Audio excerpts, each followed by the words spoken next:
He's almost here. He's on his way. So be fired up. He's had a busy day. Hey, so I want to introduce you to one of my favorite people on earth. He's somebody that works what he says he's going to do. He fulfills his promise. He cares about people. And he does exactly what we want him to do as an elected law enforcement official. You can imagine who I might be thinking about. He's been called the toughest sheriff in the United States and the world. Sheriff Joe Arpaio.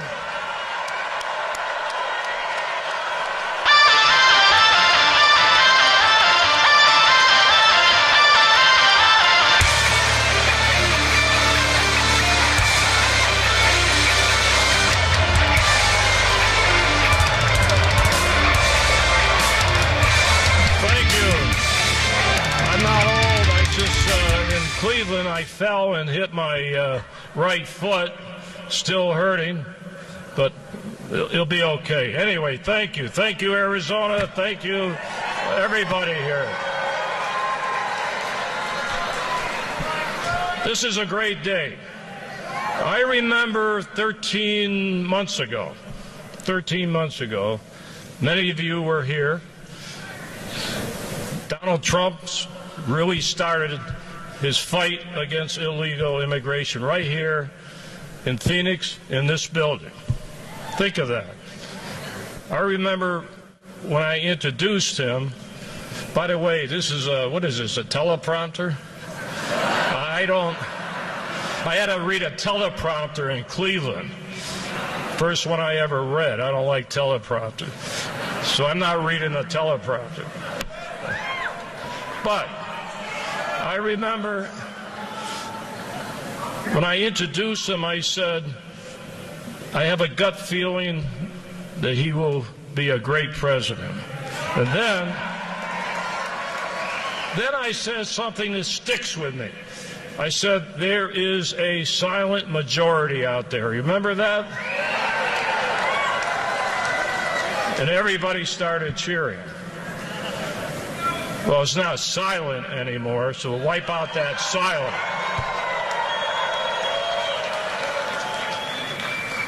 I'm very proud of Donald Trump for what happened today. When he took a trip to Mexico City,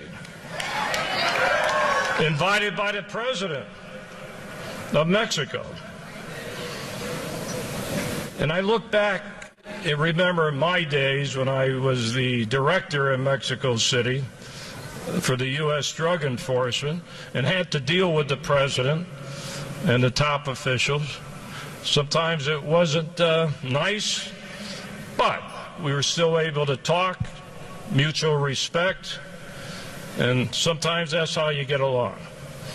We got the greatest guy, probably in the world, that knows how to make a deal.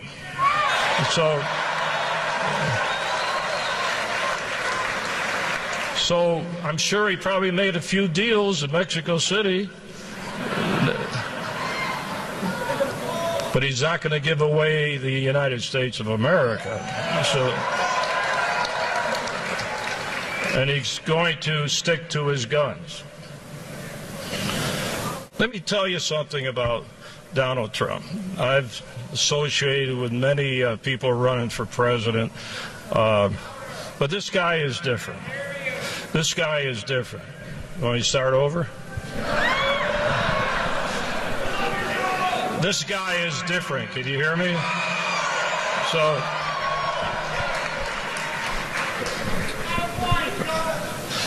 much different.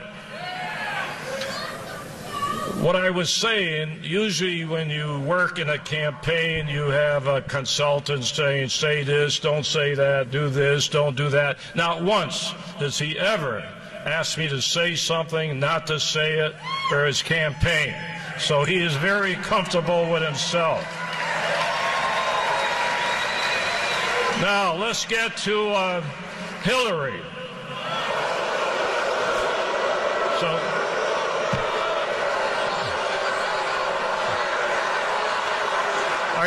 Wait a minute, are you booing or cheering? What is it? Okay. Now, I heard her say something today that makes me very angry. When she said he ought to be more concerned, Donald Trump, with Arizona than Mexico. Doesn't she know that all the drugs and illegal immigration comes from Mexico? Should we not be concerned about Mexico? Should we not be concerned about telling the government to stop flooding our country with drugs and heroin and illegal immigration? That's how you solve the problem. You do it over there before it gets here. One thing I learned in my international experience in many different countries, that the Secretary of State next to the President is the most important government official that has to deal with international affairs. Where has she been when she was Secretary of State? How many times did she go to Mexico and the President? How many times? And it's not that much of a trip. Donald Trump made it, I believe, in 2 hours. Of course, he's got a nice airplane, probably better than Air Force One, but that's okay. He'll have to be downgraded when he becomes the president.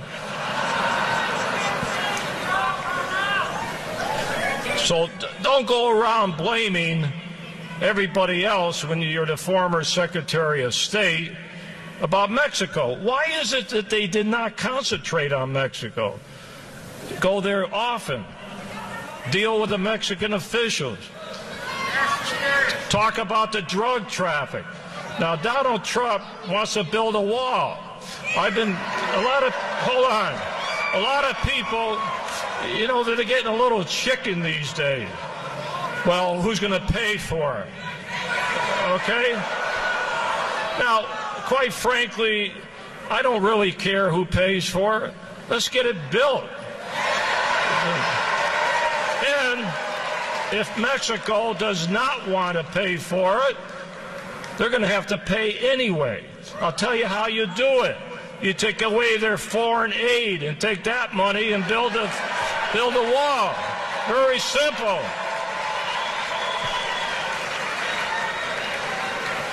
But for him to go today, and he's going to get criticized, what did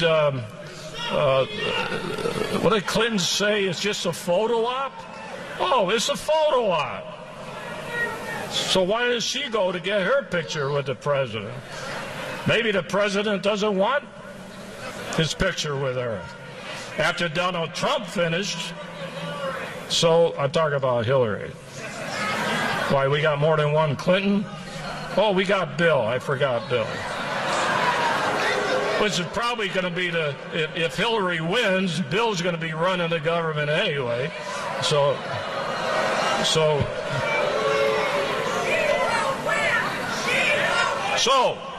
I'm going to get back to this building, 13 months ago, that Donald Trump did something, and I'm not going to say how it's going to turn out because I know he's going to get elected, but he did one thing.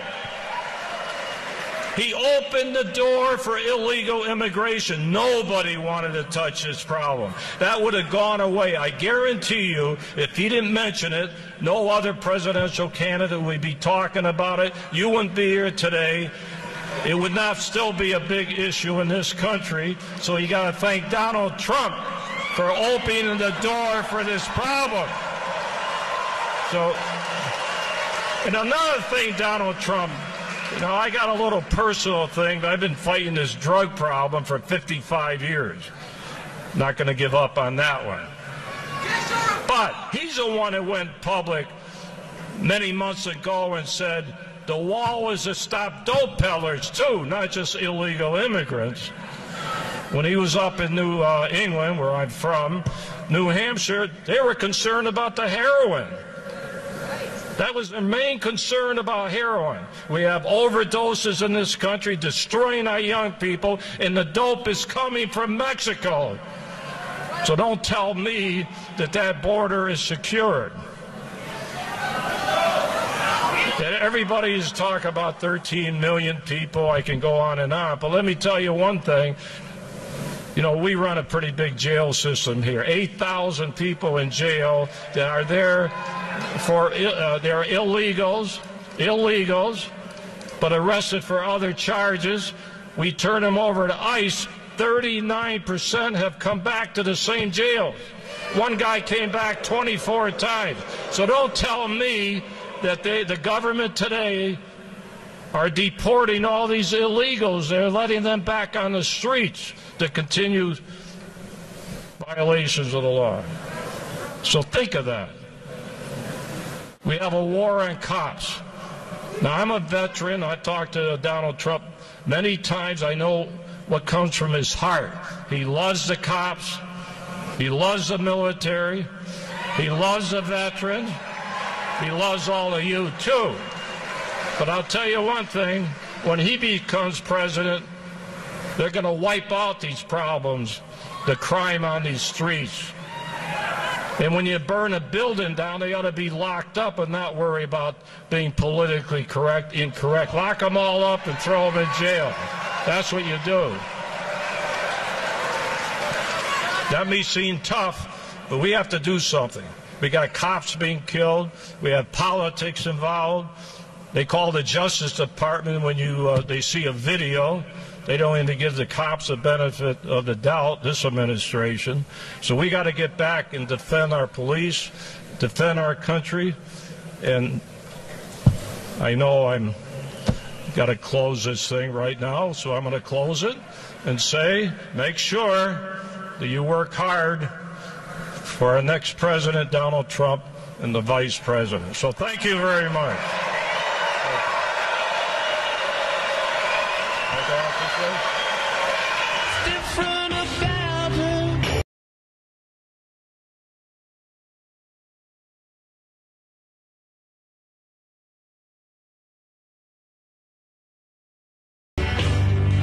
Just can't make you cry.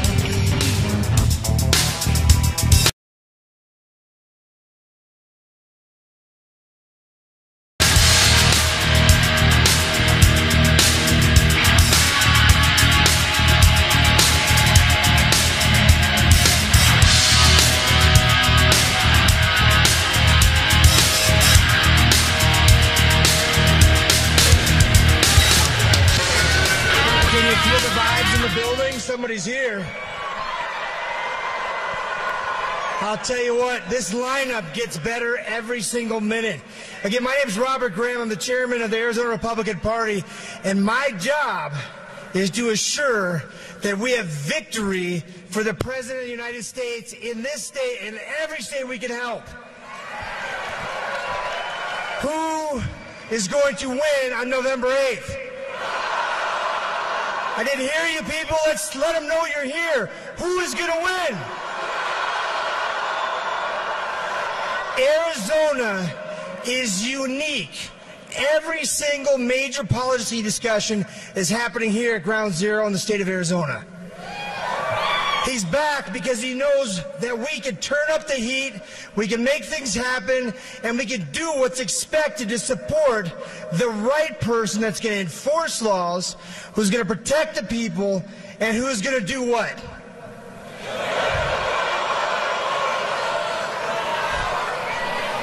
Make America great again. You've heard him say he's going to make America rich again. You've heard him say he's going to make America safe again.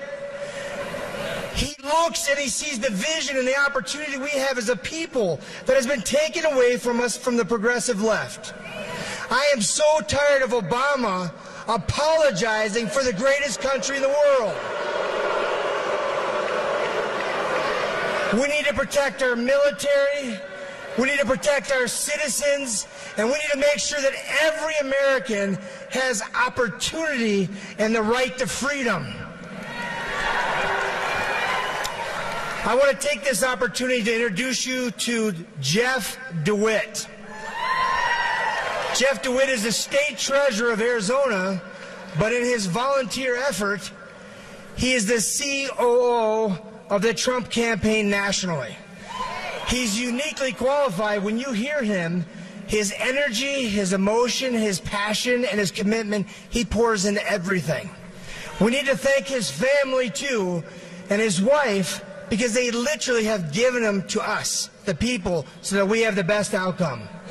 He's a great man, a great leader, and he's doing what it takes to have the best outcome, not just for Arizona, but for the free world, starting with the United States of America. Let's welcome Treasurer Jeff DeWitt.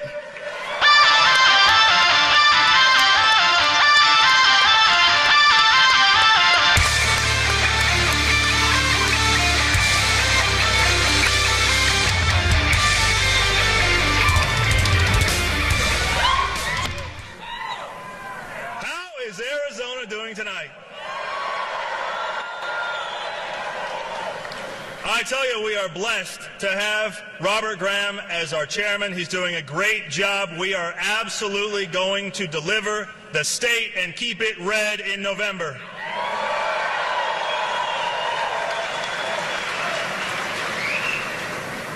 Wow, look at this crowd. You should see what it looks like from up here. This is great. I am so honored to serve as your state treasurer. I fight every day for fiscal responsibility and to protect hard-working taxpayers.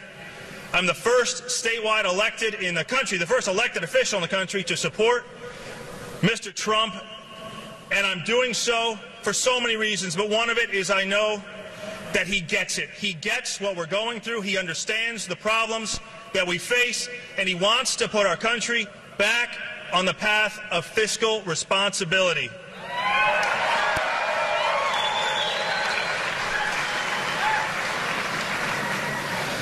I want to take a moment to thank so many of you that are here right now who are the great volunteers that helped get us to this point. We have so many, from Barb and Corky, the grassroots grandmas. Where are you? There they are. There are so many great people that have helped us get to this point. And I want to make a special plea to all of you now to come down to the Trump offices here and help us with phone calls, mail, anything that we can get you to do. We want your help. So make sure you come down and support some of the great work that we're doing here. We have a great crowd. We need to make sure that we absolutely do deliver. And I also want to say, you know, I didn't know much about Mike Pence when we first met him. We could not have a better vice president. I'll tell you right now.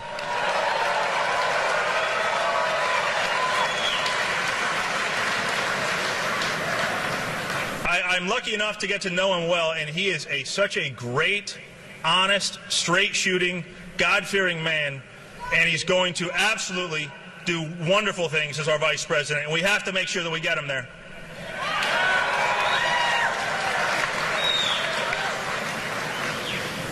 So I am the COO and CFO of the Trump campaign. I'm doing everything I can to deliver this victory for us. I will tell you that it is an honor to work for Mr. Trump, and as everyone that works for him will tell you, he is absolutely not only a great leader that you will see here, but he's a great guy. I was with him in Louisiana after the flood victims. If you know, President Obama couldn't get off the golf course or leave his vacation.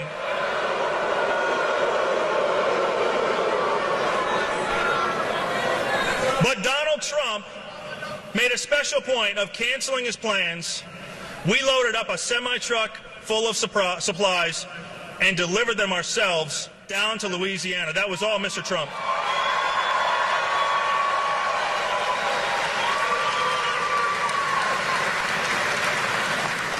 And I'll tell you something that you won't hear other places. Most people want that to be a photo op. And one of the things that upset the fine people in the back there, who are the press pool,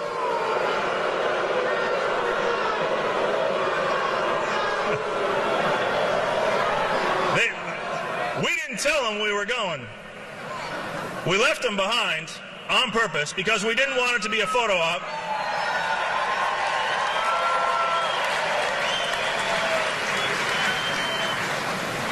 I want to make a special point, too. I'll tell you, I couldn't be where I am, and I couldn't be doing the things that I'm doing for all of us if it wasn't for my wonderful wife, Marina, and I dragged her up here.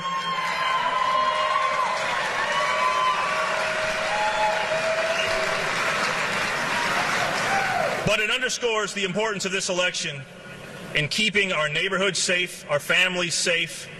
We have to know who's coming into our country. We have to have a strong border. And we have to protect the ones we love, and only Donald Trump will do that.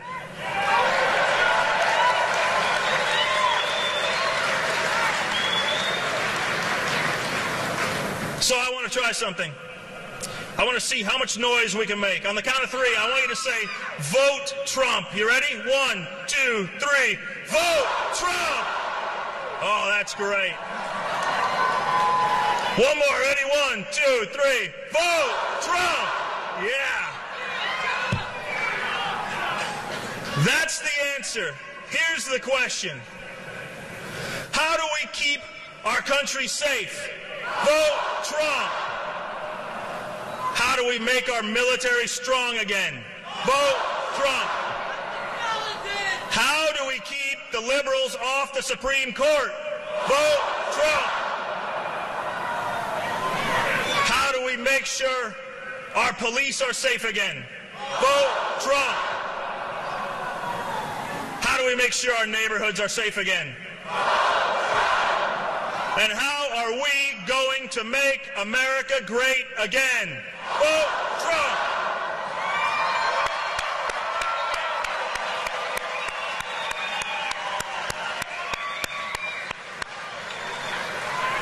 Now, I get to do something really cool right now, and I get to introduce the next speaker. And it's a little bit of a surprise for you. I don't know if you know who's going to be walking up here next. It's a bit of a treat for you. It's good. You know? I guess you might know. When he took over as mayor of New York,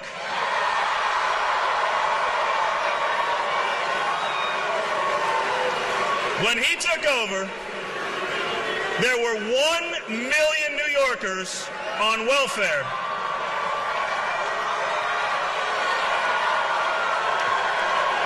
During his 8 years, he focused on jobs and the economy, and he reduced welfare by 70% in New York City. Everybody, welcome, big Arizona welcome, America's Mayor, Rudy Giuliani.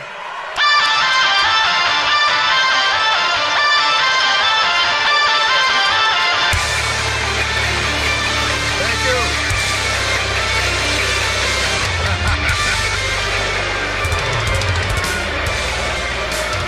Thank you very, very much.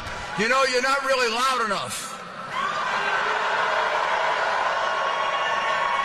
I just had the great honor, and I'm so privileged because I believe I just got an opportunity all day today to witness history being made with Donald Trump's courageous trip to Mexico to go meet the president of Mexico. Hillary Clinton doesn't seem to be able to. And I can tell you, well, I'll tell you what, I'm going to put this hat on.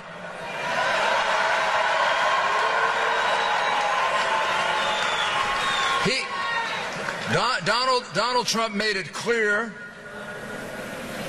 that obviously he understands and respects and admires tremendously the contributions of Mexican Americans who have come here legally over the years, first generation, second generation, third generation, the tremendous contribution they've made to the United States and how much he loves them. He also made it clear that illegal immigration hurts both countries. Donald Trump will secure our borders, and Hillary Clinton will not. It's as simple as that. Donald Trump will build a wall.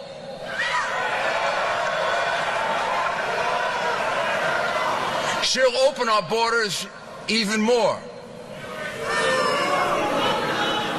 Look at the situation with the Syrian refugees. This is really very hard to understand. It's really hard to understand.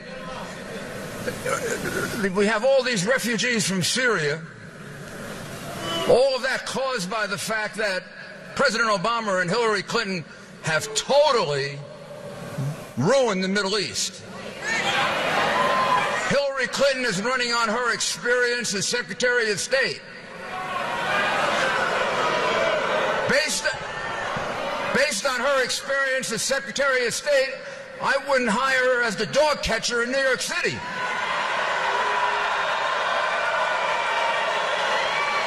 Not only that, based on how she handled top secret information, she wouldn't pass an FBI background check for a government position. And they want to make her president. Can you imagine that? I wouldn't let her near an FBI office or a U.S. Attorney's office, any place sensitive. I wouldn't put sensitive information in her hands because, as the director of the FBI says, she was extremely careless.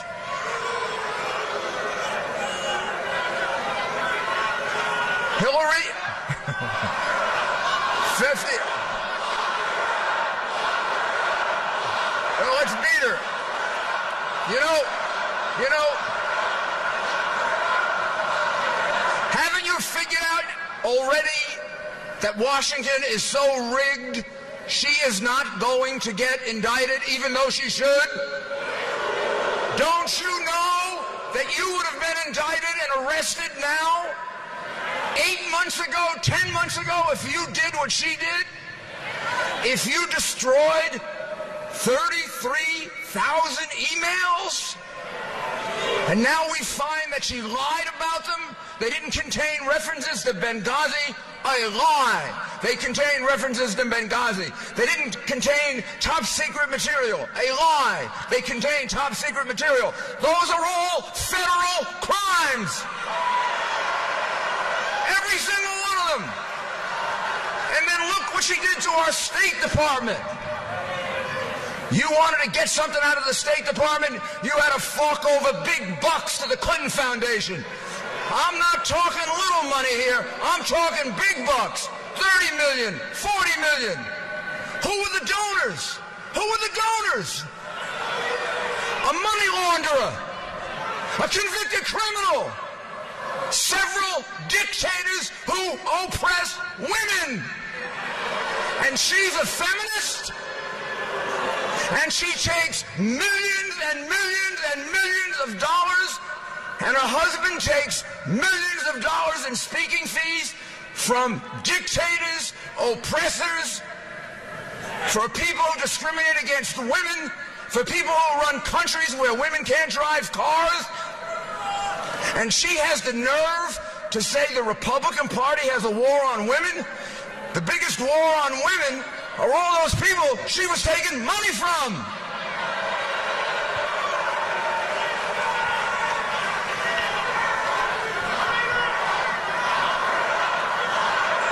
And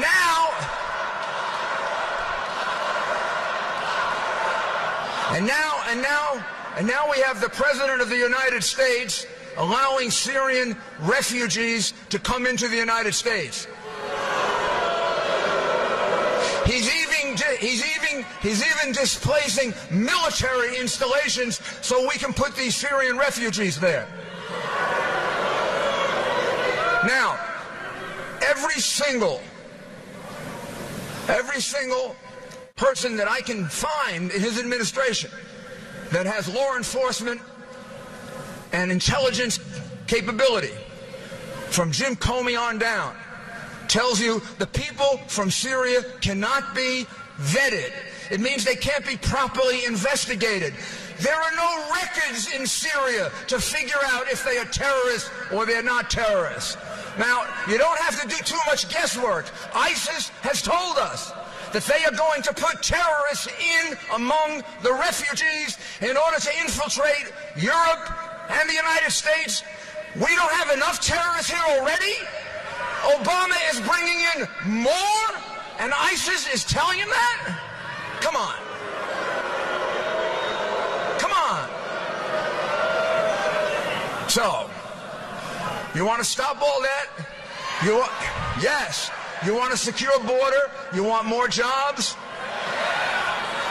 You want a president who can sit down like Donald Trump did today with the president of Mexico and have a frank and clear discussion and explain what we need for the United States? You want a president with energy and drive?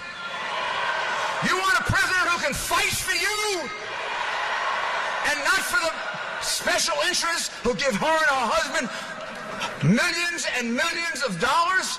You want a man who can't be bought? Well, who is it? It is my honor. I'm going to put my hat back on again. It's my honor and privilege to introduce to you one of the truly great United States senators. He's been a friend of mine for so long that I don't like to say it because it'll tell you how long and how old I am. But we worked together in the Justice Department for many years. He is now one of our best United States senators. He was with me today on the historic trip to Mexico. He's a senator from Alabama, Senator Jeff Sessions.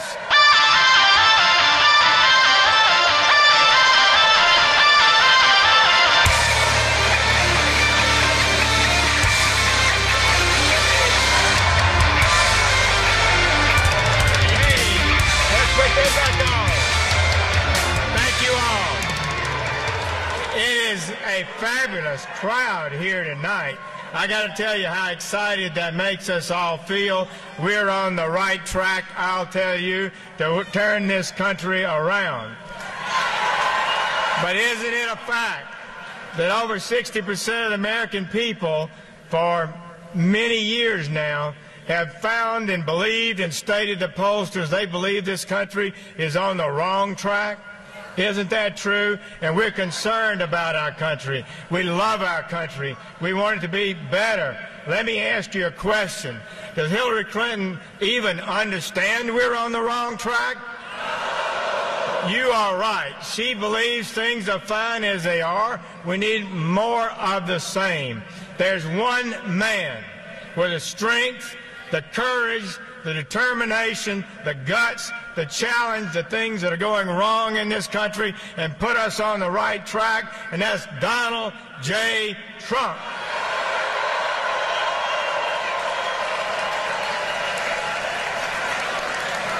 She does not have the determination and will and strength to do it, and we all know it, and indeed her ideas are wrong anyway. Let me say you this. We're going to hear tonight from Donald Trump, and you're going to hear, okay.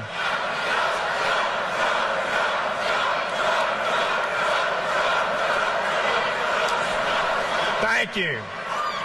You're going to hear you're going to have the best laid out law enforcement plan to fix this country's immigration system that's been stated in this country maybe forever. It is going to be so good. You're going to be proud and pleased about that.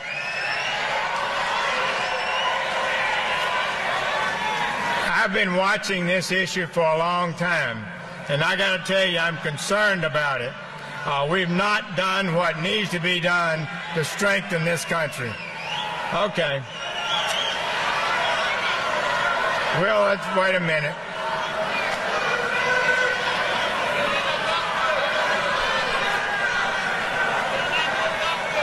All right. So, friends, let me tell you, we've got great work to do. Very important work. I believe it's absolutely clear to me that this may be, and indeed is, the last chance we have to restore a lawful system of immigration that serves the national interest. The American people have been asking for this, pleading for it for over 30 years. All they've wanted is a lawful system that we can be proud of, that helps serve our people and make this nation better and healthier. I believe that's good and right and moral and just, and we're going to move in that direction. It's going to be a special night tonight. Let me say this to you. I am so pleased and want to celebrate and congratulate my chairman of the Armed Services Committee, John McCain, for his victory, and we look forward to seeing him come back in November. We need John McCain. I tell you, we do. Let me tell you. Colleagues, we have a great ticket. Mike Pence, Governor Mike Pence, is a truly wonderful person. He loves America. He cares about our country and its values. He is a man of integrity and decency. He's a proven congressman. He rose up through the ranks as a conservative and fought against the establishment, really, in the House, and advocated values that I think are the kind of things that most of you and I share. He then got elected governor and was a great record as governor of Indiana. And he's a friend of mine, a man I admire greatly. I think it speaks highly of Donald Trump that he chose him as his vice presidential nominee. And so, colleagues and friends, let's welcome the next vice president of the United States of America, Mike Pence.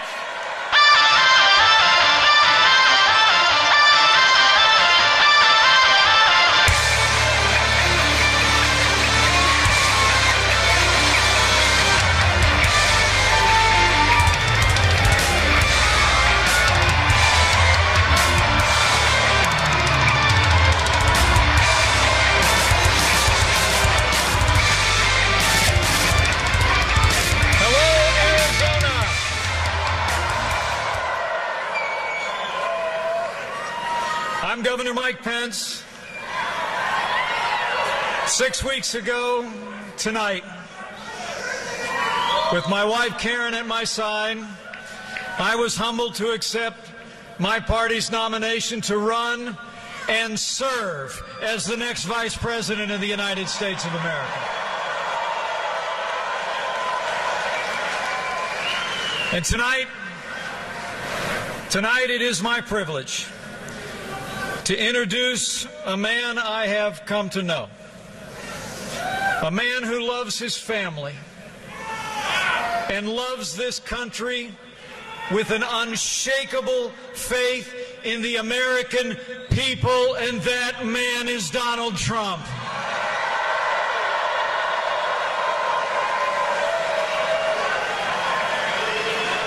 You know, in the past few weeks, Donald Trump has laid out his plans to make America great again in speeches all across this country. Plans to put Americans back to work again and get this economy moving for every American. Plans to confront the threat of radical Islamic terrorism and destroy ISIS at its source. Plans to stand by our law enforcement community in this nation and bring law and order to every city and every town in America. And plans to open doors of opportunity. Doors of opportunity for every American, regardless of race or creed or color. Now tonight in this setting, Donald Trump will address that issue that from the outset of this campaign, he and he alone put at the center of our national debate: ending illegal immigration once and for all.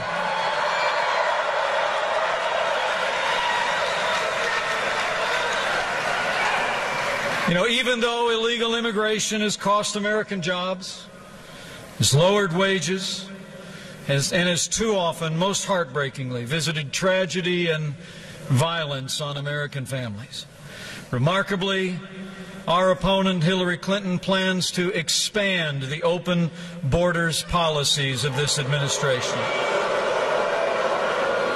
She plans to reinstitute the executive amnesty that the Supreme Court overturned in her first 100 days.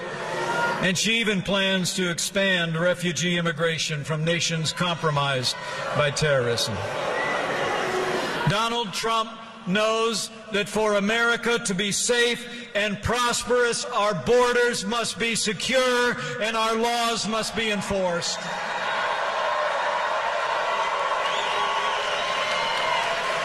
You know, after years of hearing leaders in both political parties talk endlessly about ending illegal immigration, in 69 days, the American people can elect a leader who will actually do it.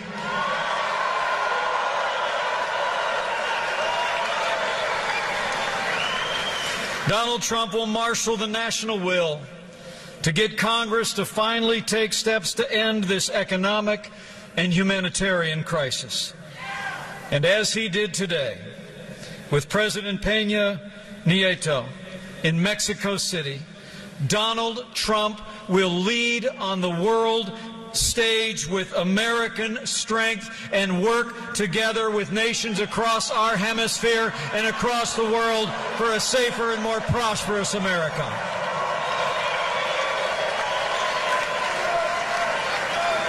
So, ladies and gentlemen, it is my high honor and distinct privilege to introduce to you an American leader with the strength and vision to make America great again, the next President of the United States of America, Donald Trump.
That's a lot of people, Phoenix. That's a lot of people. Thank you very much. Thank you.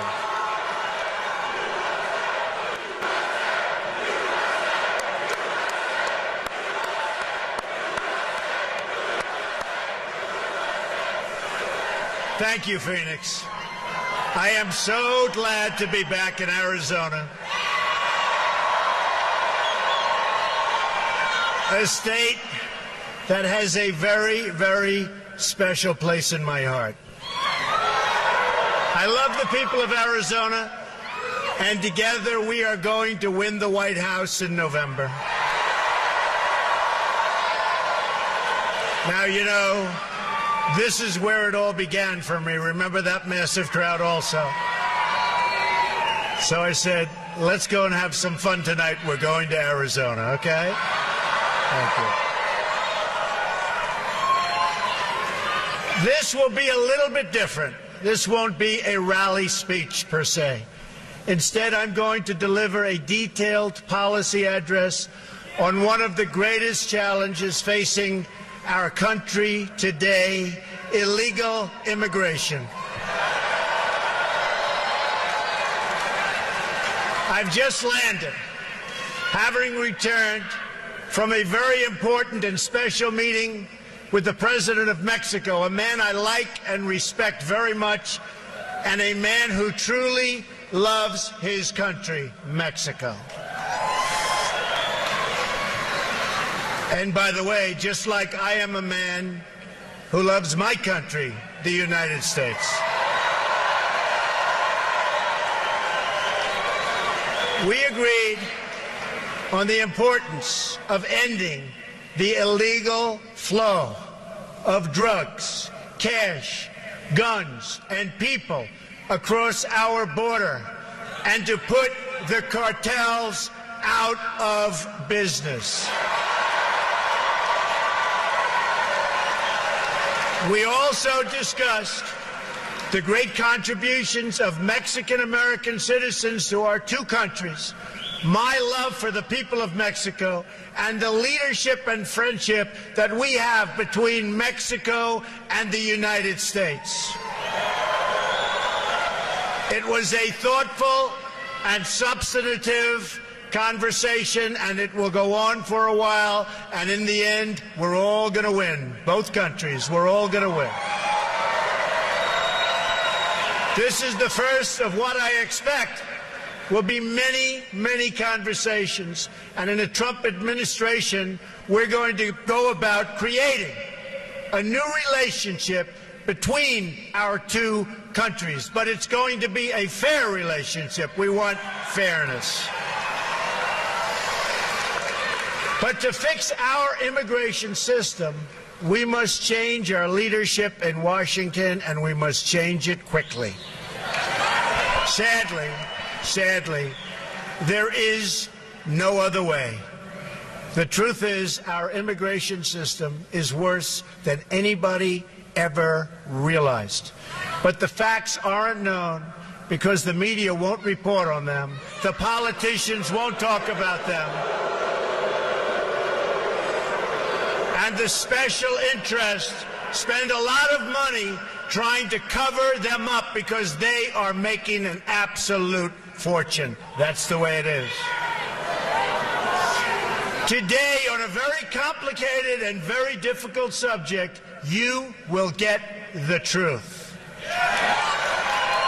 The fundamental problem with the immigration system in our country is that it serves the needs of wealthy donors, political activists, and powerful politicians. It's all you can do. Thank you. Thank you. Let me tell you who it does not serve. It does not serve you, the American people. Doesn't serve you. When politicians talk about immigration reform, they usually mean the following: amnesty, open borders, lower wages. Immigration reform should mean something else entirely. It should mean improvements to our laws and policies to make life better for American citizens.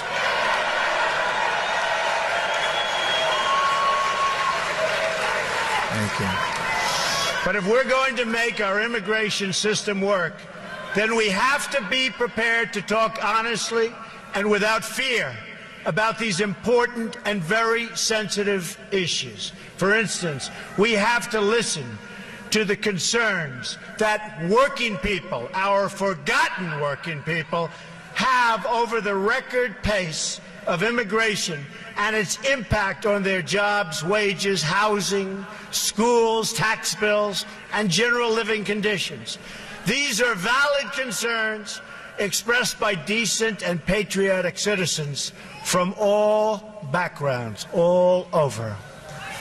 We also have to be honest about the fact that not everyone who seeks to join our country will be able to successfully assimilate. Sometimes it's just not going to work out.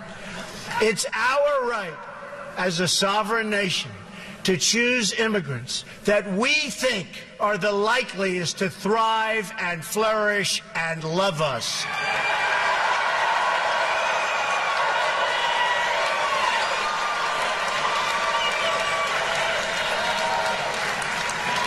Then there is the issue of security. Countless innocent American lives have been stolen because our politicians have failed in their duty to secure our borders and enforce our laws like they have to be enforced. I have met with many of the great parents who lost their children to sanctuary cities and open borders. So many people, so many people, so sad. They will be joining me on the stage in a little while and I look forward to introducing. These are amazing, amazing people. Countless Americans who have died in recent years would be alive today if not for the open border policies of this administration and the administration that causes this horrible, horrible thought process. It's called Hillary Clinton.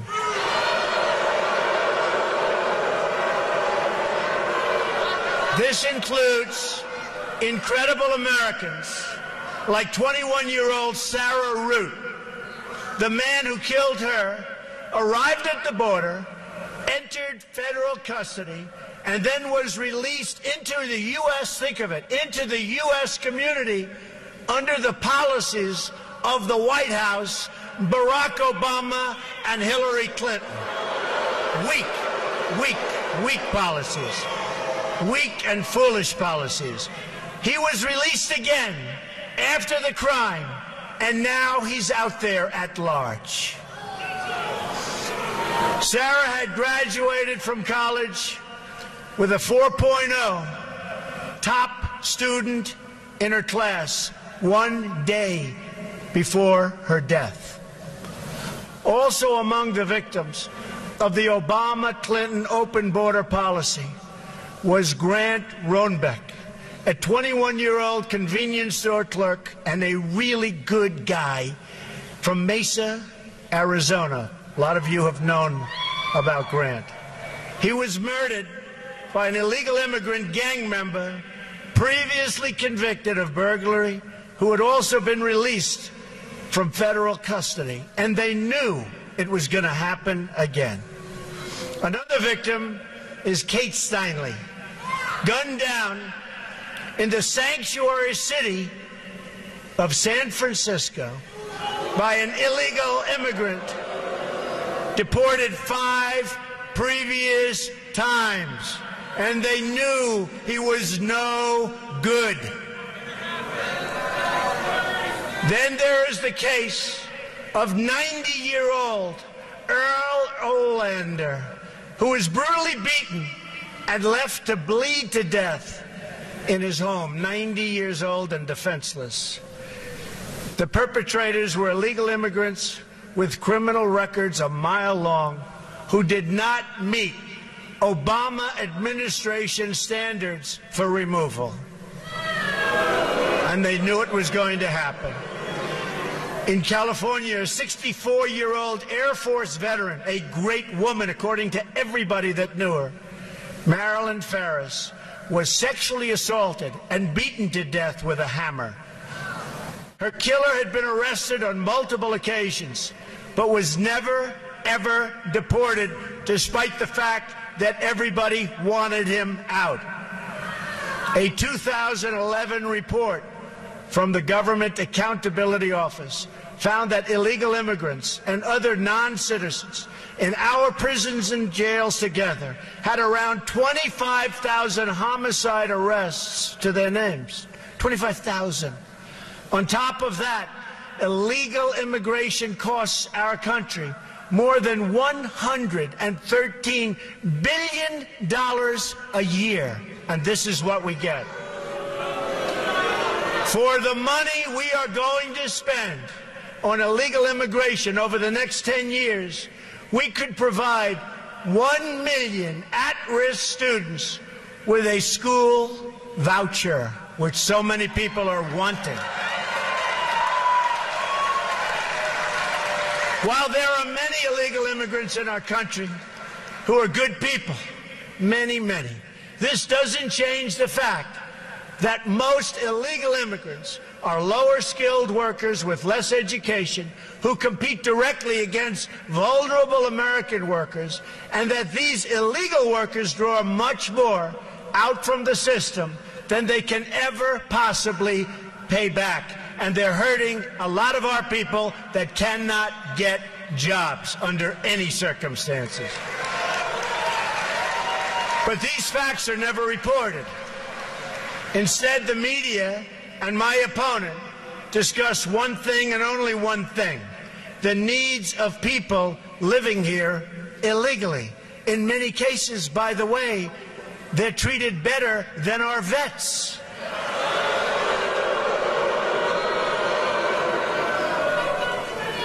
Not going to happen anymore, folks. November 8th, not going to happen anymore.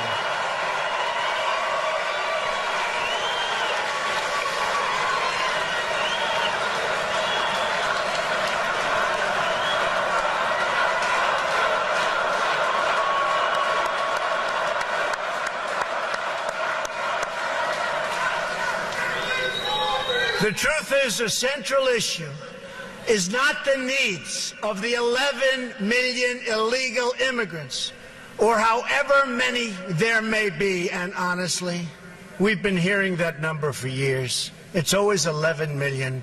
Our government has no idea.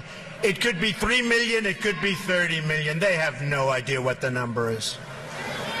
Frankly, our government has no idea what they're doing on many, many fronts, folks. But whatever the number, that's never really been the central issue. It will never be a central issue. It doesn't matter from that standpoint. Anyone who tells you that the core issue is the needs of those living here illegally has simply spent too much time in Washington.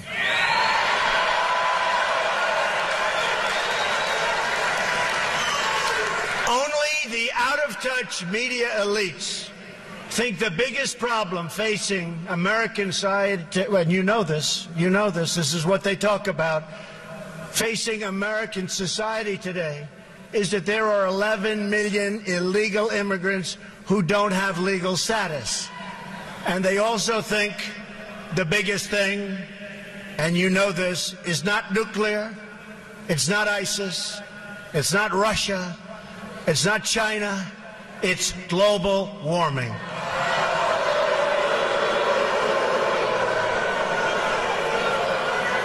To all the politicians, donors, and special interests, hear these words from me and all of you today.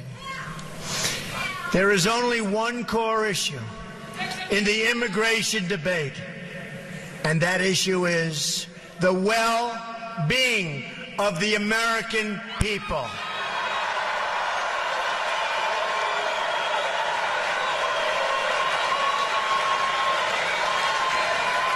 Nothing even comes a close second.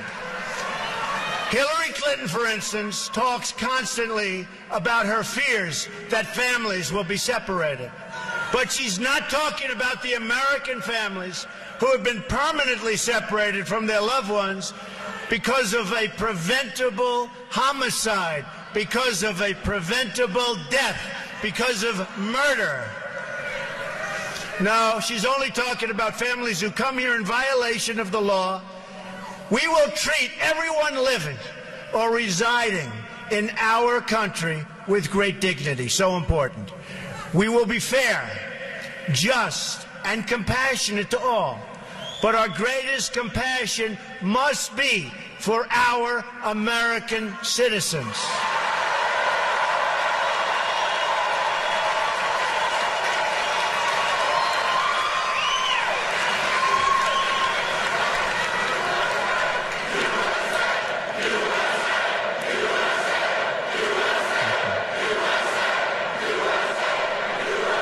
Thank you. President Obama and Hillary Clinton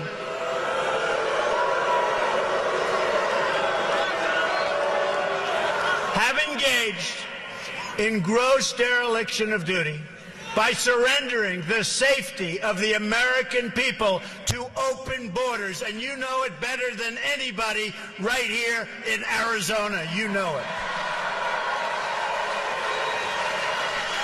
President Obama and Hillary Clinton support sanctuary cities. They support catch and release on the border. They support visa overstays. They support the release of dangerous criminals from detention. And they support unconstitutional executive amnesty. Clinton has pledged amnesty in her first 100 days, and her plan will provide Obamacare, Social Security, and Medicare for illegal immigrants, breaking the federal budget. On top of that, she promises uncontrolled, low-skilled immigration that continues to reduce jobs and wages for American workers, and especially for African American and Hispanic workers within our country, our citizens. Most incredibly, because to me this is unbelievable, we have no idea who these people are, where they come from. I always say, Trojan horse, watch what's going to happen, folks. It's not going to be pretty. This includes her plan to bring in 620,000 new refugees from Syria and that region over a short period of time. And even yesterday, when you were watching the news, you saw thousands and thousands of people coming in from Syria. What is wrong with our politicians, our leaders, if we can call them that? What the hell are we doing?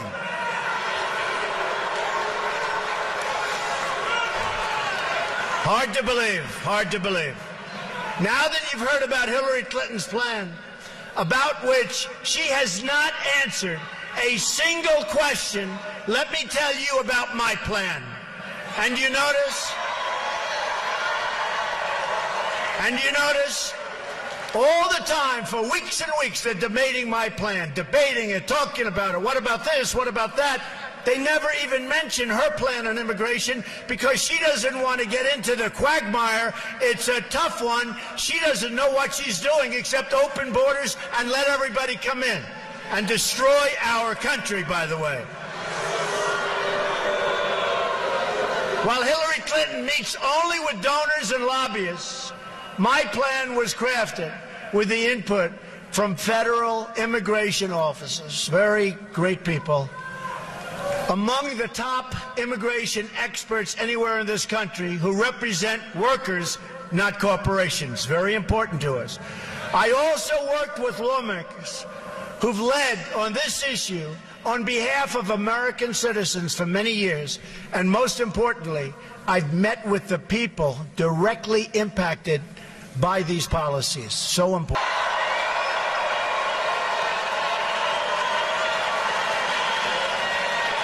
100%.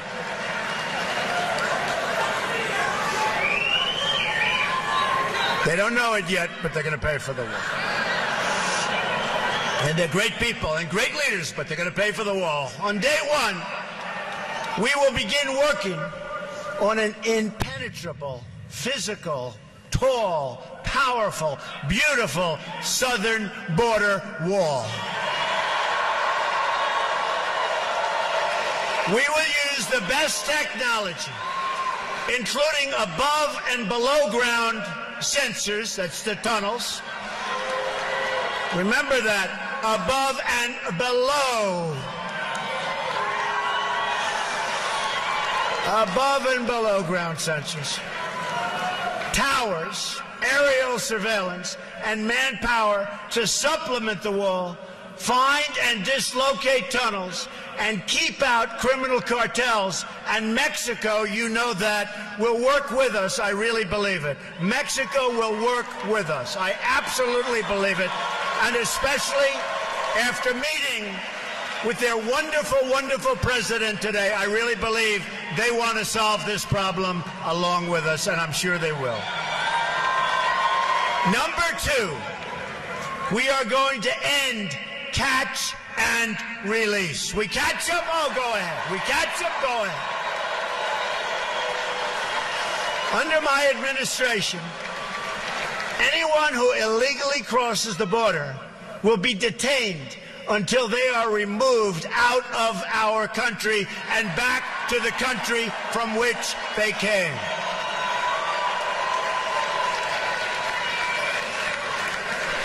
And they'll be brought great distances We're not dropping them right across. They learned that.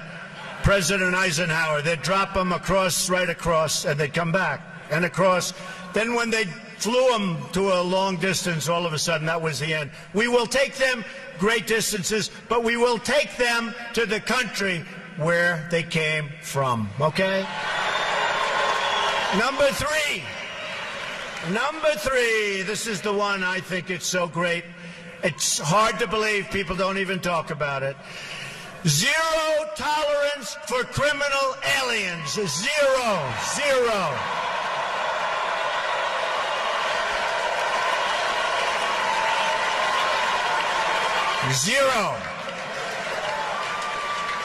They don't come in here. They don't come in here.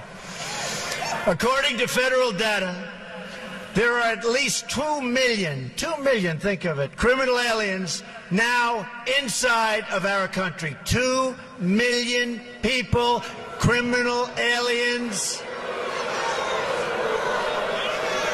We will begin moving them out day one, as soon as I take office, day one, in joint operation with local, state, and federal law enforcement. Now, just so you understand, the police, who we all respect, say hello to the police. Boy, they don't get the credit they deserve, I can tell you. They're great people. But the police and law enforcement, they know who these people are. They live with these people. They get mocked by these people. They can't do anything about these people, and they want to. They know who these people are. Day one, my first hour in office, those people are gone.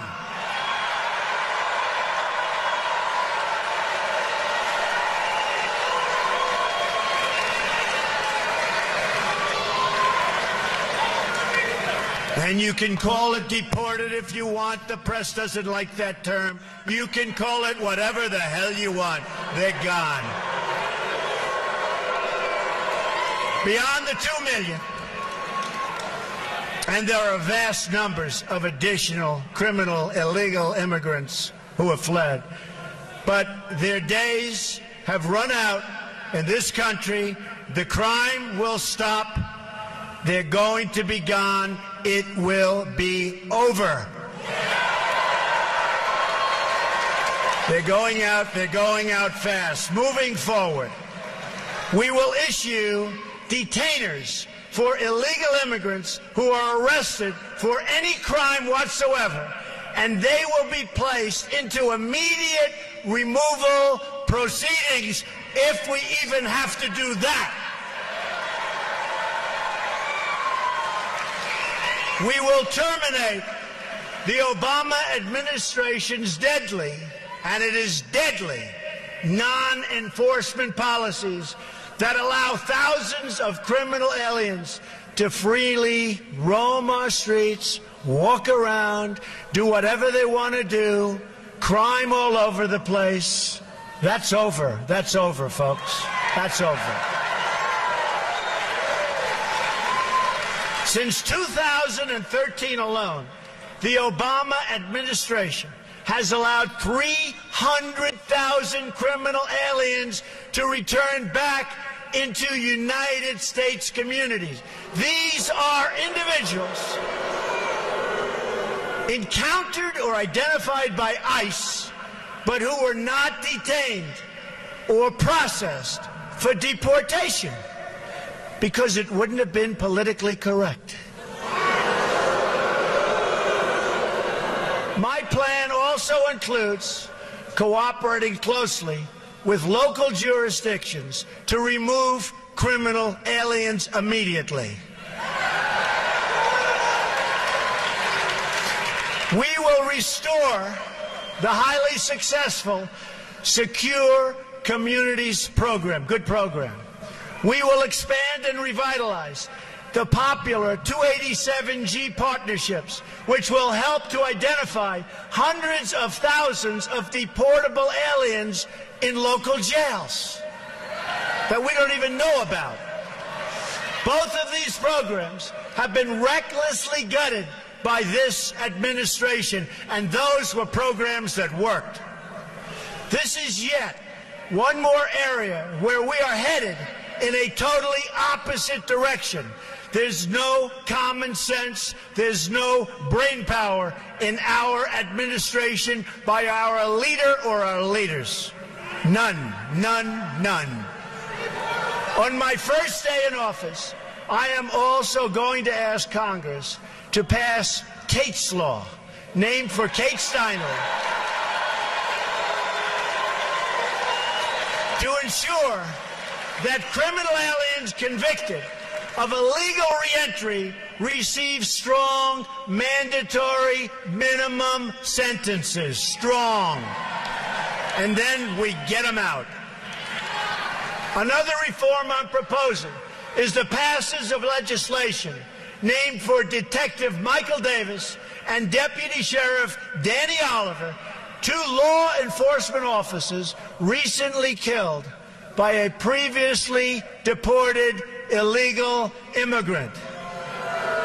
The Davis-Oliver bill will enhance cooperation with state and local authorities to ensure that criminal immigrants and terrorists are swiftly, really swiftly, identified and removed. And they will go fast. Believe me, they're going to go fast. We are going to triple the number of ICE deportation officers. Within ICE, I am going to create a new special deportation task force focused on identifying and quickly removing the most dangerous criminal illegal immigrants in America who have evaded justice, just like Hillary Clinton has evaded justice, okay?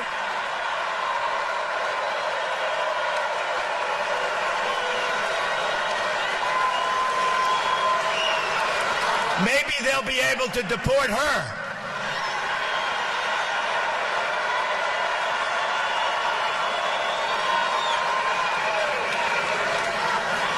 The local police, who know every one of these criminals, and they know each and every one by name, by crime, where they live, they will work so fast, and our local police will be so happy that they don't have to be abused by these thugs anymore. There's no great mystery to it. They've put up with it for years. And now, finally, we will turn the tables, and law enforcement and our police will be allowed to clear up this dangerous and threatening mess. We're also going to hire 5,000 more Border Patrol agents.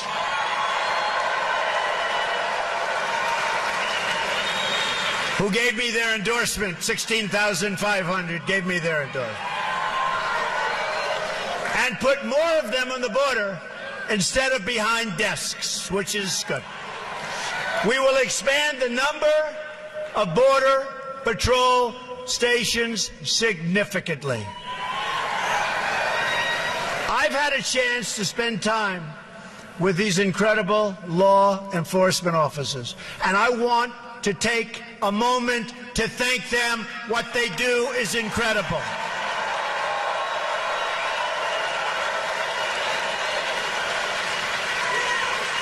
And getting their endorsement means so much to me. More to me, really, than I can say. Means so much. First time they've ever endorsed a presidential candidate. Number 4, block funding for sanctuary cities. We blocked the funding. No more funding. We will end the sanctuary cities that have resulted in so many needless deaths. Cities that refuse to cooperate with federal authorities will not receive taxpayer dollars, and we will work with Congress to pass legislation to protect those jurisdictions that do assist federal authorities. Number 5, cancel unconstitutional executive orders, and enforce all immigration laws. We will immediately terminate President Obama's 2 illegal executive amnesties in which he defied federal law and the Constitution to give amnesty to approximately 5 million illegal immigrants. 5 million. And how about all of the millions that are waiting online, going through the process legally? So unfair. Hillary Clinton has pledged to keep both of these illegal amnesty programs, including the 2014 amnesty, which has been blocked by the United States Supreme Court. Great. Clinton has also pledged to add a 3rd executive amnesty. And by the way, folks, she will be a disaster for our country, a disaster. In so many other ways. And don't forget the Supreme Court of the United States. Don't forget that when you go to vote on November 8th. And don't forget your Second Amendment. And don't forget the repeal and replacement of Obamacare.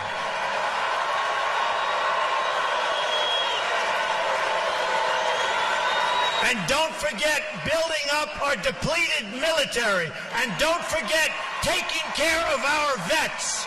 Don't forget our vets. They have been forgotten. Clinton's plan would trigger a constitutional crisis unlike almost anything we have ever seen before.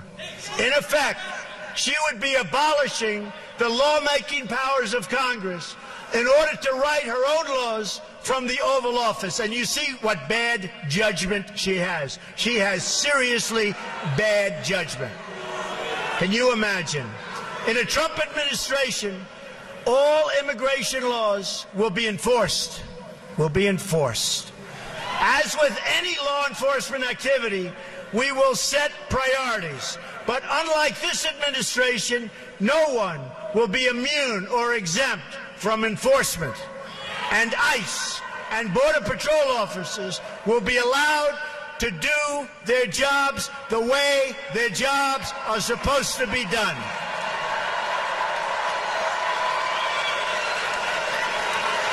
Anyone who has entered the United States illegally is subject to deportation.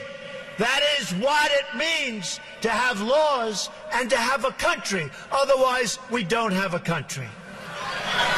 Our enforcement priorities will include removing criminals, gang members, security threats, visa overstays, public charges, that is, those relying on public welfare or straining the safety net, along with millions of recent illegal arrivals and overstays who've come here under this current corrupt administration.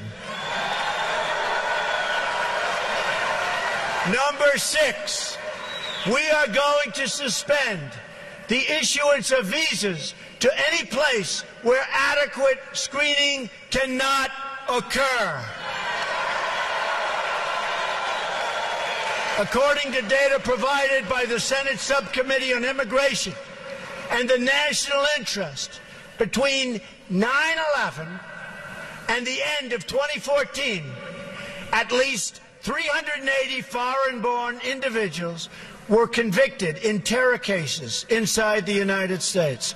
And even right now, the largest number of people are under investigation for exactly this that we've ever had in the history of our country. Our country is a mess. We don't even know what to look for anymore, folks. Our country has to straighten out, and we have to straighten out fast. The number is likely higher, but the administration refuses to provide this information even to Congress. As soon as I enter office, I am going to ask the Department of State, which has been brutalized by Hillary Clinton, brutalized, Homeland Homeland Security and the Department of Justice to begin a comprehensive review of these cases in order to develop a list of regions and countries from which immigration must be suspended until proven and effective vetting mechanisms can be put in place. I call it extreme vetting, right? Extreme vetting. I want extreme. It's going to be so tough. And if somebody comes in, that's fine, but they're going to be good. It's extreme. And if people don't like it, we got to have a country, folks. Got to have a country. Countries from which immigration will be suspended would include places like Syria and Libya. And we are going to stop the tens of thousands of people coming in from Syria. We have no idea who they are, where they come from. There's no documentation. There's no paperwork. It's going to end badly, folks. It's going to end very, very badly. For the price of resettling one refugee in the United States, 12 could be resettled in a safe zone in their home region, which I agree with 100%. We have to build safe zones, and we'll get the money from the Gulf states. We don't want to put up the money. We owe almost $20 trillion. Double since Obama took office, our national debt. But we will get the money from Gulf states and others. We'll supervise it. We'll build safe zones, which is something that I think all of us want to see. Another reform involves new screening tests for all applicants that include, and this is so important, especially if you get the right people, and we will get the right people, an ideological certification to make sure that those we are admitting to our country share our values and love our people.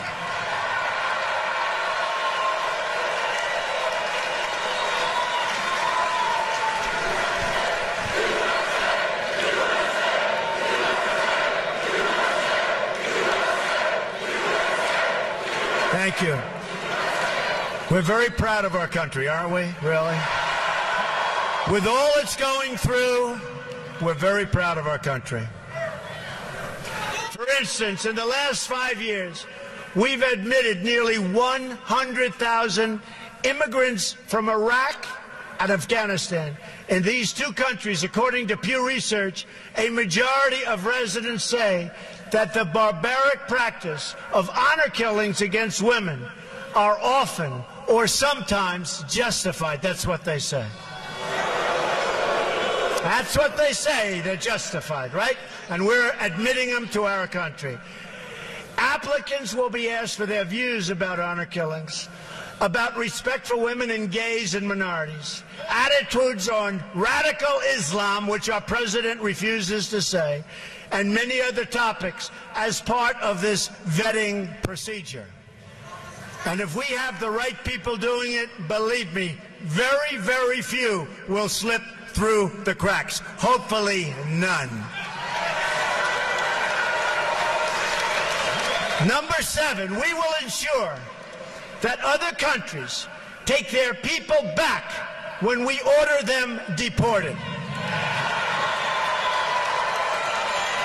There are at least 23 countries that refuse to take their people back after they've been ordered to leave the United States, including large numbers of violent criminals. They won't take them back, so we say, okay, we'll keep them. Not going to happen with me, folks. Not going to happen with me.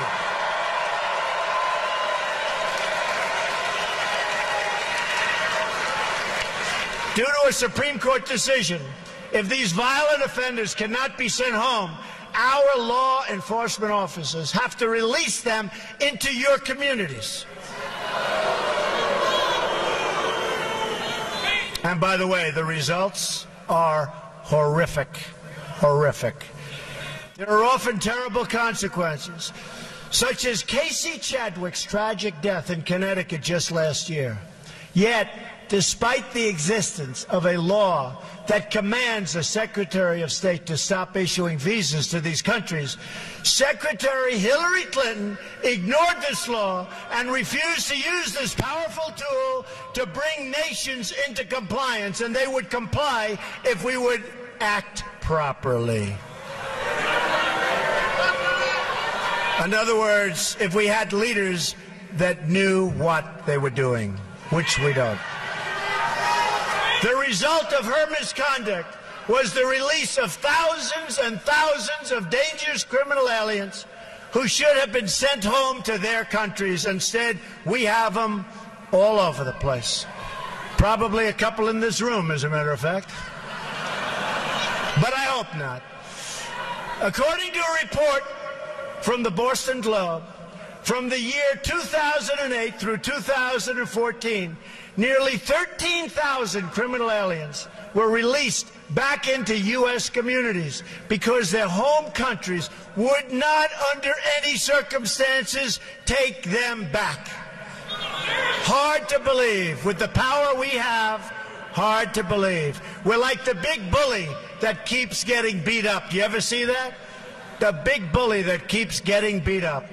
These 13,000 releases occurred on Hillary Clinton's watch.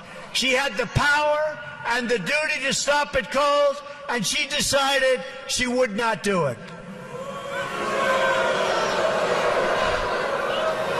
And Arizona knows better than most exactly what I'm talking about. Those released include individuals convicted of killings, sexual assaults, and some of the most heinous crimes imaginable. The Boston Globe writes that a Globe review of 323 criminals released in New England from 2008 to 2012 found that as many as 30% committed new offenses, including rape, attempted murder, and child molestation. We take them. We take them. Number 8, we will finally complete the biometric entry-exit visa tracking system, which we need desperately. For years, Congress has required biometric entry-exit visa tracking systems, but it has never been completed. The politicians are all talk, no action, never happens, never happens. Hillary Clinton, all talk. Unfortunately, when there is action, it's always the wrong decision. Do you ever notice? In my administration, we will ensure that this system is in place. And I will tell you, it will be on land, it will be on sea, it will be in air. We will have a proper tracking system. Approximately half of new illegal immigrants came on temporary visas and then never, ever left. Why should they? Nobody's telling them to leave. Stay as long as you want. We'll take care of you. Beyond violating our laws, visa overstays pose, and they really are a big problem, pose a substantial threat to national security. The 9/11 Commission said that this tracking system should be a high priority and would have assisted law enforcement and intelligence officials in August and September 2001 in conducting a search for 2 of the 9/11 hijackers that were in the United States on expired visas. And you know what that would have meant. What that could have meant. Wouldn't that have been wonderful, right? What that could have meant. Last year alone, nearly 500,000 individuals overstayed their temporary visas. Removing visa overstays will be a top priority of my administration. If people around the world believe they can just come on a temporary visa and never, ever leave, the Obama-Clinton policy, that's what it is, then we have a completely open border and we no longer have a country. We must send a message that visa expiration dates will be strongly enforced. Number 9, we will turn off the jobs and benefits magnet. We will ensure that E-Verify is used to the fullest extent possible under existing law, and we will work with Congress to strengthen and expand its use across the country. Immigration law doesn't exist for the purpose of keeping criminals out. It exists to protect all aspects of American life: the work site, the welfare office, the education system, and everything else. That is why immigration limits are established in the first place. If we only enforce the laws against crime, then we have an open border to the entire world. We will enforce all of our immigration laws.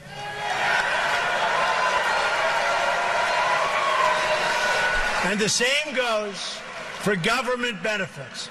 The Center for Immigration Studies estimates that 62% of households headed by illegal immigrants use some form of cash or non-cash welfare programs like food stamps or housing assistance. Tremendous costs, by the way, to our country, tremendous costs. This directly violates the federal public charge law designed to protect the United States Treasury. Those who abuse our welfare system will be priorities for immediate removal.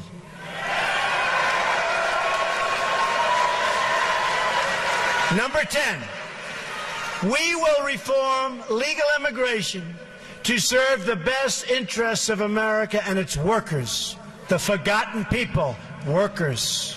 We're going to take care of our workers. And by the way, we're going to make great trade deals. We're going to renegotiate trade deals. We're going to bring our jobs back home. We're going to bring our jobs back home. We have the most incompetently worked trade deals ever negotiated, probably in the history of the world. And that starts with NAFTA. And now they want to go TPP, one of the great disasters. We're going to bring our jobs back home. And if companies want to leave Arizona, and if they want to leave other states, there's going to be a lot of trouble for them. It's not going to be so easy. There will be consequence. Remember that. There will be consequence. They're not going to be leaving, go to another country, make the product, sell it into the United States, and all we end up with is no taxes and total unemployment. It's not going to happen. There will be consequences. We've admitted 59 million immigrants to the United States between 1965 and 2015. Many of these arrivals have greatly enriched our country, so true. But we now have an obligation to them and to their children to control future immigration, as we have following, if you think, previous immigration waves. We've had some big waves. And tremendously positive things have happened. Incredible things have happened. To ensure assimilation, we want to ensure that it works. Assimilation, an important word. Integration and upward mobility.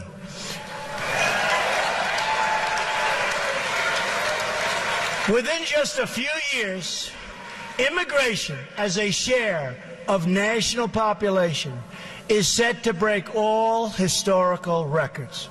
The time has come for a new immigration commission to develop a new set of reforms to our legal immigration system in order to achieve the following goals: to keep immigration levels measured by population share within historical norms, to select immigrants based on their likelihood of success in U.S. society and their ability to be financially self-sufficient.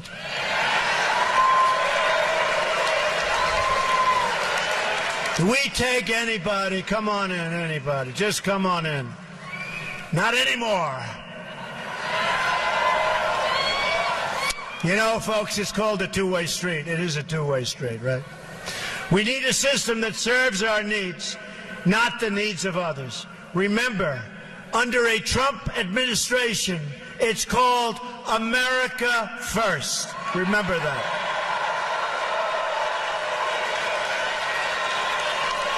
to choose immigrants based on merit, skill, and proficiency. Doesn't that sound nice? And to establish new immigration controls, to boost wages, and to ensure that open jobs are offered to American workers first, and that, in particular, African American and Latino workers who are being shut out in this process so unfairly.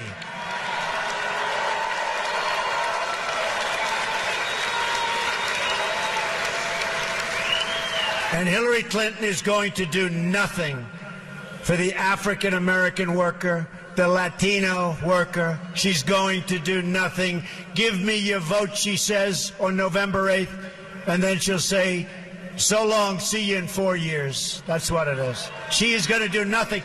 And just look at the past. She's done nothing. She's been there for 35 years. She's done nothing. And I say, what do you have to lose? Choose me. Watch how good we're going to do together. Watch. You watch. We want people to come into our country, but they have to come into our country legally and properly vetted and in a manner that serves the national interest. We've been living under outdated immigration rules from decades ago. They're decades and decades old. To avoid this happening in the future, I believe we should sunset our visa laws so that Congress is forced to periodically revise and revisit them to bring them up to date. They're archaic, they're ancient. We wouldn't put our entire federal budget on autopilot for decades, so why should we do the same for the very, very complex subject of immigration? So let's now talk about the big picture. These 10 steps, if rigorously followed and enforced, will accomplish more in a matter of months than our politicians have accomplished on this issue in the last 50 years. It's what's going to happen, folks. Because I am proudly not a politician, because I am not beholden to any special interest, I've spent a lot of money on my campaign, I'll tell you. I write those checks. Nobody owns Trump. I will get this done for you and for your family. We'll do it right. You'll be proud of our country again. We'll do it right. We will accomplish all of the steps outlined above. And when we do, peace and law and justice and prosperity will prevail. Crime will go down. Border crossings will plummet. Gangs will disappear, and the gangs are all over the place. And welfare use will decrease.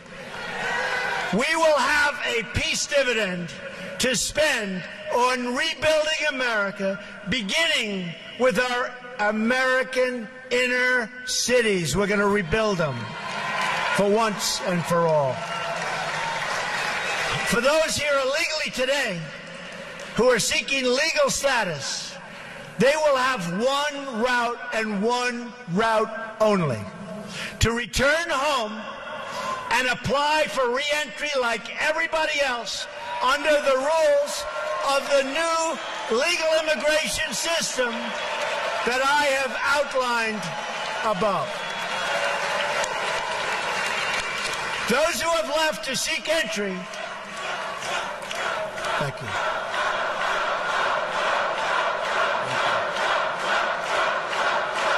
Thank you. Thank you. Those who have left to seek entry under this new system, and it will be an efficient system, will not be awarded surplus visas, but will have to apply for entry under the immigration caps or limits that will be established in the future. We will break the cycle of amnesty and illegal immigration. We will break the cycle. There will be no amnesty.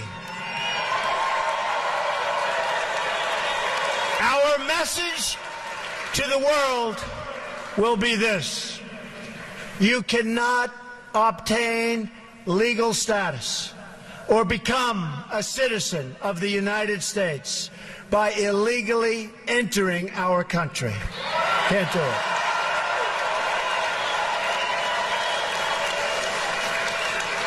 This declaration alone will help stop the crisis of illegal crossings and illegal overstays, very importantly. People will know that you can't just smuggle in, hunker down, and wait to be legalized. Not going to work that way. Those days are over.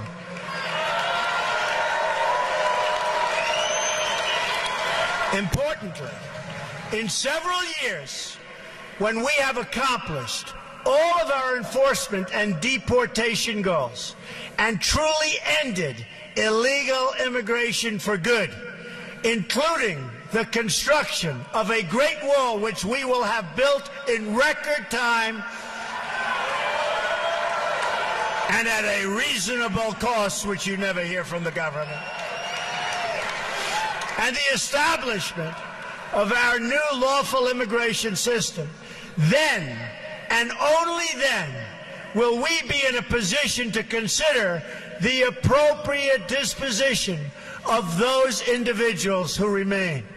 That discussion can take place only in an atmosphere in which illegal immigration is a memory of the past, no longer with us, allowing us to weigh the different options available based on the new circumstances at the time.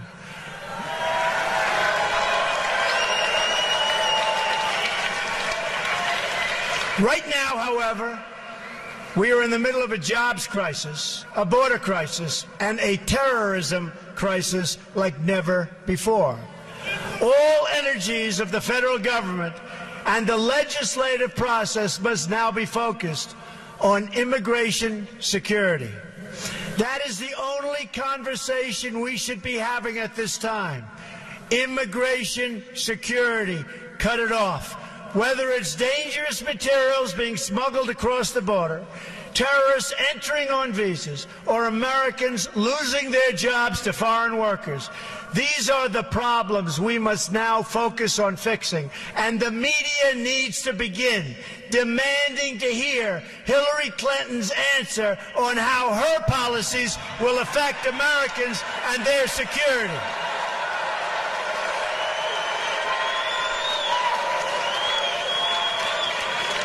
These are matters of life and death for our country and its people, and we deserve answers from Hillary Clinton. And you notice she doesn't answer. She didn't go to Louisiana. She didn't go to Mexico. She was invited. She doesn't have the strength or the stamina to make America great again, believe me.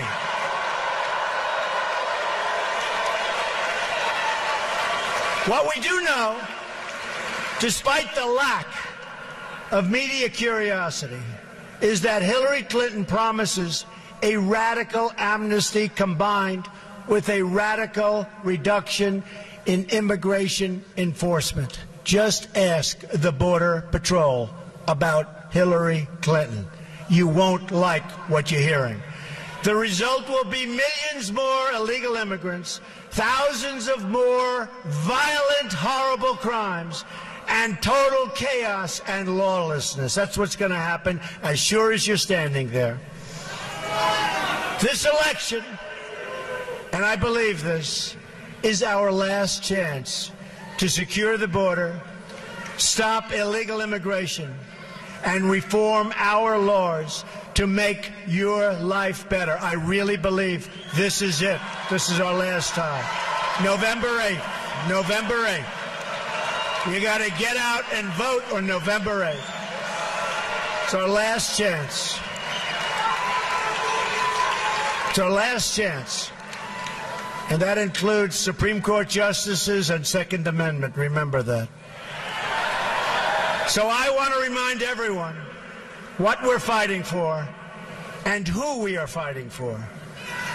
I am going to ask, these are really special people that I've gotten to know. I'm going to ask all of the angel moms to come join me on the stage right now. These are amazing women.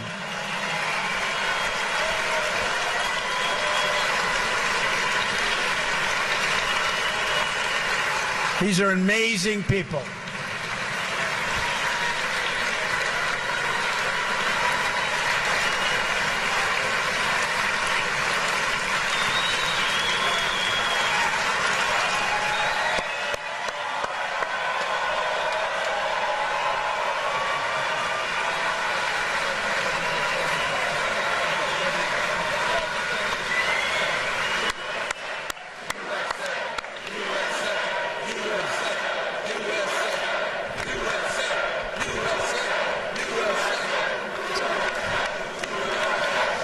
I've become friends with so many, but Jameel Shaw, incredible guy, lost his son so violently.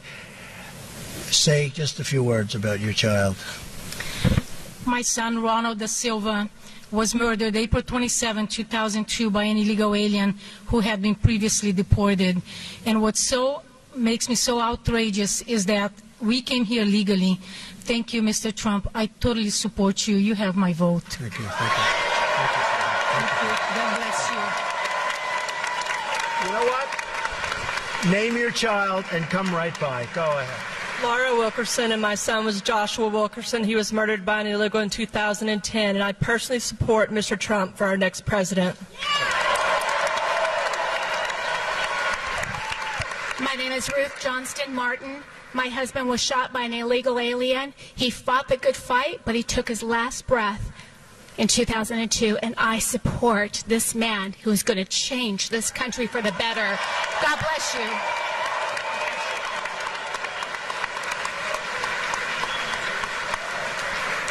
My name is Maureen Maloney, and our son Matthew Denise was 23 years old when he was dragged a quarter of a mile to his death by an illegal alien, while horrified witnesses were banging on the truck trying to stop him.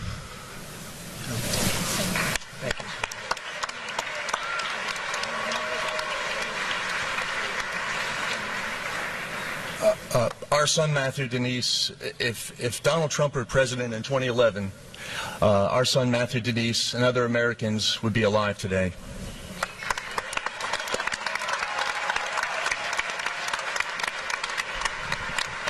Thank you. My name is Kathy Woods. My son Steve, a high school senior, 17 years old, went to the beach after a high school football game. The local gang came along, 9 members. The cars were battered to like about war in Beirut. And all I can say is they murdered him. And if Mr. Trump had been in office then, the border would have been secure and our children would not be dead today.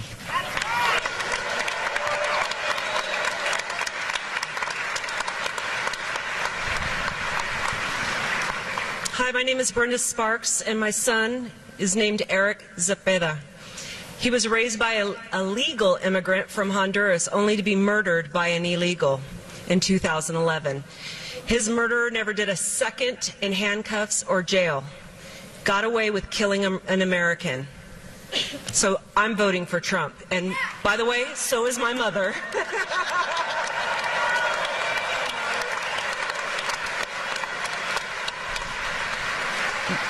My name is Dee Engle. My cousin Rebecca Ann Johnston, known as Becky, was murdered on January the 1st, 1989 in North Little Rock, Arkansas. Thank you. And if you don't vote Trump, we won't have a country. Trump all the way.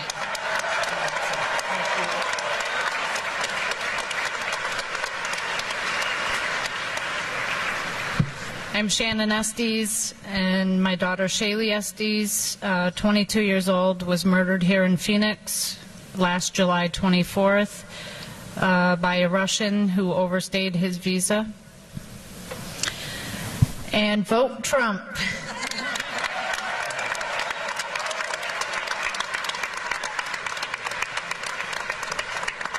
I'm Mary Ann Mendoza, the mother of Sergeant Brandon Mendoza, who was killed in a violent head-on collision May 12, 2014 in Mesa. Thank you. And I want to thank Phoenix for the support you've always given me. And I want to tell you what, I'm supporting the man who is the only man who's going to save our country and what we are going to be leaving our children.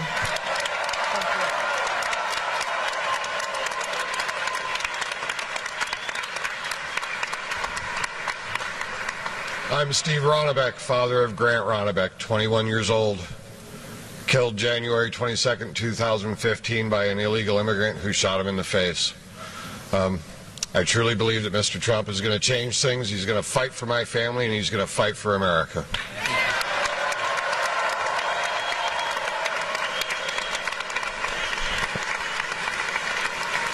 These are amazing people.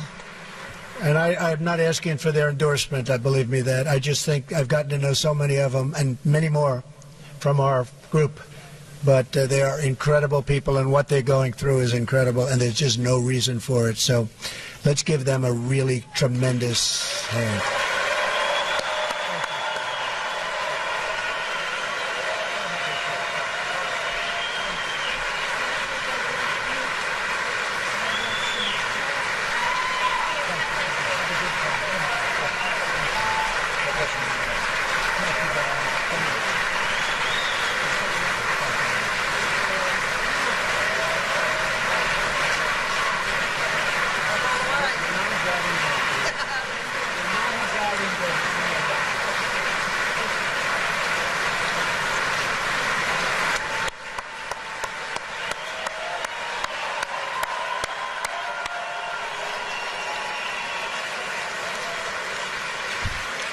That's tough stuff, I will tell you. That is tough stuff. Incredible people. So now is the time for these voices to be heard. Now is the time for the media to begin asking questions on their behalf. Now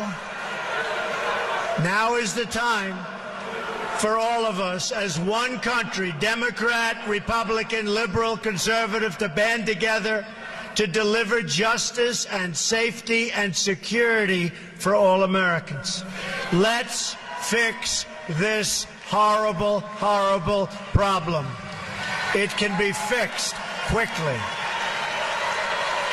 Let's secure our border. Let's stop the drugs and the crime from pouring into our country. Let's protect our Social Security and Medicare. Let's get unemployed Americans off the welfare and back to work in their own country. This has been an incredible evening. We're going to remember this evening. November 8th, we have to get everybody. This is such an important state. November 8th, we have to get everybody to go out and vote. We're going to bring... Thank you. Thank you. We're going to take our country back, folks. This is a movement. We're going to take our country back. Thank you.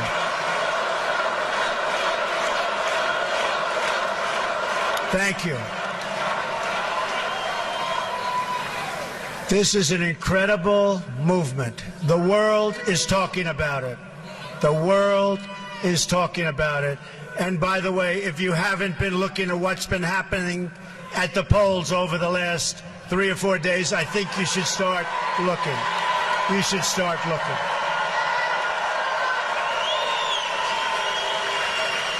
Together we can save American lives, American jobs, and American futures. Together, we can save America itself. Join me in this mission. We're going to make America great again. Thank you. I love you. Thank you. God bless you, everybody.